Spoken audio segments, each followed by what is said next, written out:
Right. Venkateswarlu గారు మీరు చెప్పాలి. కాసం వెంకటేశ్వర్లు గారు, కేవలం ఒక ముతోల్ నియోజకవర్గం మినహా ఎక్కడ కూడా బీజేపీ ఏ నియోజకవర్గంలో కూడా పై చేయలేదు. కేవలం మీకు వచ్చిన 710 పంచాయతీలు, అంటే గతంతో కంపేర్ చేసినప్పుడు బీజేపీకి పెరిగిన 710 కూడా ఎక్కువనే, వాస్తవానికి అది మీకు కూడా తెలుసు. కాకపోతే బీజేపీ రానున్నది మాదే ప్రభుత్వం అని చెప్తుంది. ఇలాంటి పరిస్థితుల్లో ఈ ఫలితాన్ని ఎలా చూస్తున్నారు? ఒకటి. రెండోది, రేవంత్ రెడ్డి గారు అన్న కీలక అంశం ఒకటి ఉంది. రవీంద్రరావు గారు చెప్పాలి సమాధానం, మీరైనా చెప్పండి. బీజేపీ బీఆర్ఎస్ ఒక్కటి కావడం వల్లే మీకు ఈవెన్ 710 అయినా వాళ్ళకు 3500 అయినా వచ్చాయి అనే విమర్శకు ఏం చెప్తారు? అంటే ఇది కూటమికి వచ్చిన పంచాయతీలుగా చెప్తున్నారు రేవంత్ రెడ్డి గారు, దాన్ని ఎలా చూడాలి? ఎన్నికల లోకల్ వార్డ్ ఎన్నికల విషయంలో ఇవాళ చర్చ జరుగుతా ఉంది. దీంట్లో ప్యానల్లో రవీందర్ ఉన్నాడు. వారితో పాటుగా మా యూనివర్సిటీ మిత్రుడు, మా సోదరుడు ఉన్నాడు, పున్న కైలాస్ నేత.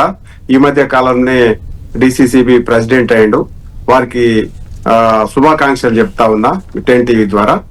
తర్వాత స్థానిక సంస్థల ఎన్నికలు పార్టీ రహితంగా అని చెప్పేసి కాంగ్రెస్ ప్రభుత్వం, రేవంత్ రెడ్డి గారు గొప్పలు చెప్పినాడు. హడావుడిగా నోటిఫికేషన్ వేసినాడు. 42% రిజర్వేషన్స్ ఇస్తానన్నాడు. రకరకాల విన్యాసాలు చేసిన తర్వాత ఎలక్షన్స్ పోయిండు, ఎలక్షన్స్ పెట్టిండు. ఎలక్షన్స్ పెట్టినటువంటి క్రమంలో ఇవాళ రిజల్ట్స్ వచ్చినాయి. రిజల్ట్స్ వచ్చిన తర్వాత ఆయన ఏమన్నాడు? అసలు ఈ పార్టీ రహితమైన ఎన్నికలు గుర్తులేవు, ఏం లేవు, అందరూ నిజాయితీ పనులను గెలిపించండి, ఆ డబ్బులు ఖర్చు పెట్టకండి అని చెప్పేసి రకరకాల ఎన్నికలకు ప్రచారం, అర్బన్ ఏరియాలో ఎన్నికల ప్రచారం చేసినటువంటి ఘనత మన ముఖ్యమంత్రి గారిది. ఆ ముఖ్యమంత్రి గారు ప్రతి మున్సిపాలిటీ తిరిగిండు, ఆ ఏరియాలో ఉన్నటువంటి వాళ్ళందరూ కూడా ఎన్నికల ప్రచారం చేసిండు. దీని తర్వాత రెండో విషయం ఏమంటే, ఎక్కడైనా సరే మనం ఎన్నికల విషయం ఆలోచన చేస్తే అధికార పార్టీకి అనుకూలంగా ఉన్నటువంటి విషయం మనకు స్పష్టంగా కనబడుతుంది. అయితే ఇక్కడ జరిగినటువంటి విషయంలో ఆలోచన చేస్తే, ఇంతకుముందుకు TRS party, BRS party local body ఎన్నికలు పెడితే 90% గెలిచినటువంటి విషయం కూడా మనకు స్పష్టంగా కనబడుతుంది. అది కౌన్సిలర్లు కావచ్చు, లేకపోతే జెడ్పీటీసీలు కావచ్చు, లేకపోతే ఎంపీటీసీలు కావచ్చు. ఏ ఎలక్షన్ చూసినా కానీ 90% ఎన్నికలకి 90% రిజల్ట్ టిఆర్ఎస్ కి వచ్చింది. జిల్లా పరిషత్ 100% కైవసం అయ్యాయి. జిల్లా పరిషత్ నేను అదే చెప్తున్నా, 100% కైవసం అయినాయి.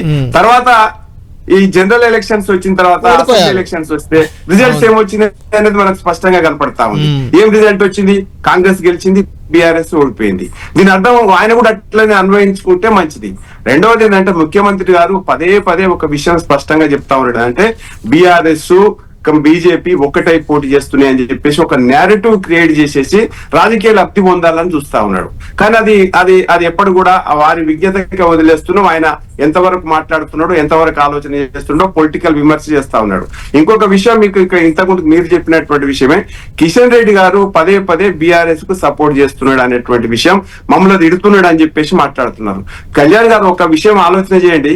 ప్రతిపక్షంలో ఉన్నటువంటి ఏ పార్టీ అయినా అధికార పార్టీని తిడుతుందా, లేకపోతే ప్రతిపక్ష పార్టీని తిడుతుందా? దీంట్లో ఏమైనా అర్థం ఉందా? ముఖ్యమంత్రి గారు మాట్లాడే దాంట్లో ఏమైనా అర్థం ఉందా? మీరే ఒకసారి ఆలోచన చేయండి.